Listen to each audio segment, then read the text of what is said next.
까세롤라쏘라고 들어보셨나요? 까세롤라쏘는 중남미 냄비 시위를 일컫는데요. 냄비를 의미하는 스페인어 까세롤라에서 유래했다고 합니다. 당시 권력자들의 문제로 먹고 살기 힘들어진 시민들이 이에 대한 분노를 표출하기 위해 주방기구를 두드리며 거리로 나선 것입니다. 여러 차례의 냄비 시위 중 첫 번째 시위는 1964년 브라질에서 시작됩니다. 당시 대통령이었던 주안 굴라르의 좌파 정책이 식량난으로 이어질까 두려워한 주부들이 냄비를 들고 시위에 나섰습니다. 이후 라틴 아메리카 내의 냄비 시위는 본격화됩니다. 1971년엔 칠레에서, 2001년엔 아르헨티나에서 냄비 시위가 행해졌고 1997년부터 2005년까지 에콰도르에서 3명의 대통령이 연이어 축출될 때에도 냄비 시위가 등장합니다. 2019년에는 콜롬비아 반정부 시위 때, 그리고 가장 최근인 2021년에는 브라질 대통령의 퇴진 요구를 위해 냄비 시위가 벌어졌습니다. 그렇다면 2021년 브라질 시민들은 무엇에 그렇게 분노했을까요? 그것은 바로 자이르 보우소나루 대통령의 코로나 초기 대응 실패인데요. 냄비 시위가 벌어지던 2021년 1월 15일, 코로나19 초기 대응 실패로 무려 1일 신규 확진자가 6만 명을 넘어섰고 이날 누적 사망자 수는 20만 8,246명을 기록했습니다. 이에 분노한 시민들은 대통령의 퇴진을 촉구하기 위해 냄비를 들고 거리에 나오기 시작합니다. 이쯤 되면 보우소나루 대통령이 대체 어떻게 했길래? 라고 의문을 품는 분들이 계실 텐데요. 그의 행보는 정말 같이 한번 볼까요? 보우소나루 대통령은 2020년 4월 28일 코로나19 확산에 대해 묻는 질문에 유감이지만 나보고 어쩌란 말이죠? 제 이름이 메시아지만 제가 기적을 행할 순 없습니다. 라는 발언을 시작으로 그해 5월 사망자가 1만 명을 넘은 날 마스크 없이 제트스키를 타며 물놀이를 즐겼고 2021년 1월 1일에도 상파울루주 프라이아 그란제 해변에서 피서객과 뒤엉켜 물놀이를 즐기는 모습이 포착되기도 했죠. 또한 의학계로부터 검증되지 않은 약을 복용하라고 장려하기까지. 하이드록시클로로퀸에 대한 지속적인 복용 장려로 인해 브라질 내에서 이 약품에 대한 소비가 358% 폭증하는 등 큰 혼란을 초래하기도 했습니다.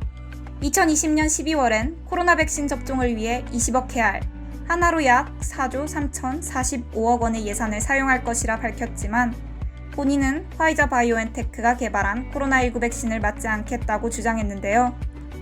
그러면서 그는 나는 백신을 접종하지 않을 것이며 이를 비난하는 사람들은 바보, 멍청이들이다 라면서 백신을 맞는 사람이 악어로 변해도 나는 책임지지 않을 것이라 말해 또 한 번 충격을 주었죠. 브라질에선 2020년 12월 16일부터 화이자 백신 접종이 시작됐지만 대통령이 직접 나서서 백신 위험성을 퍼뜨리는 모양새가 됐습니다. 5개월이 지난 지금도 보우소나루 대통령은 백신 접종을 거부하며 가장 늦게 백신을 맞는 브라질 국민이 되겠다는 입장을 고수하고 있다고 합니다. 이러한 대통령의 행보 때문에 브라질의 상황이 더욱 걱정되는데요.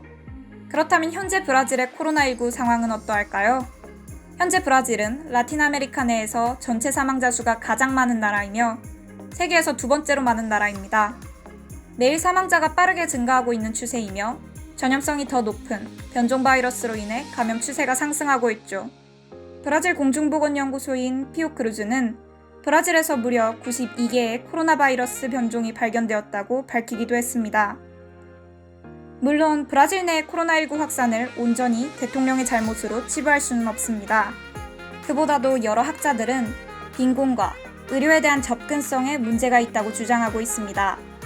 브라질 소아과 의사인 마리뉴는 가장 취약한 것은 흑인 어린이들이며 도움을 받는 데 가장 어려움을 겪고 있는 매우 가난한 가정의 어린이들입니다. 이들은 사망 위험이 가장 높은 어린이들입니다.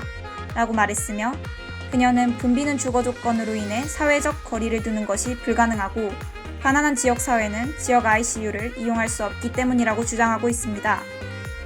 브라질의 가난한 지역이라 하면 파벨라를 떠올리실 텐데요. 브라질 빈민가인 파벨라는 리우시 일대에만 763곳에 존재하며 주민은 200만 명 있는 것으로 파악됩니다.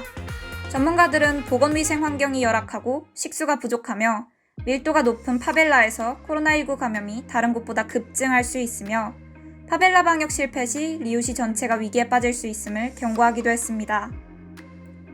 이를 의식해 브라질 정부는 2020년 4월부터 8월까지 빈민층 및 구제 대상에게 매월 600케알, 하나로 약 12만 원을 지급했으나 코로나19 장기화와 11월에 있을 지방선거를 의식해 금액을 매월 300케알로 줄였으며 2020년 말에는 긴급재난지원금 지급도 중단하게 됩니다.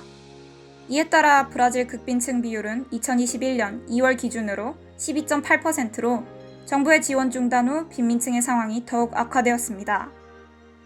이렇게 냄비 시위를 통해 브라질의 코로나19 실태를 살펴보았는데요. 오늘 내용 유익하고 흥미로웠나요?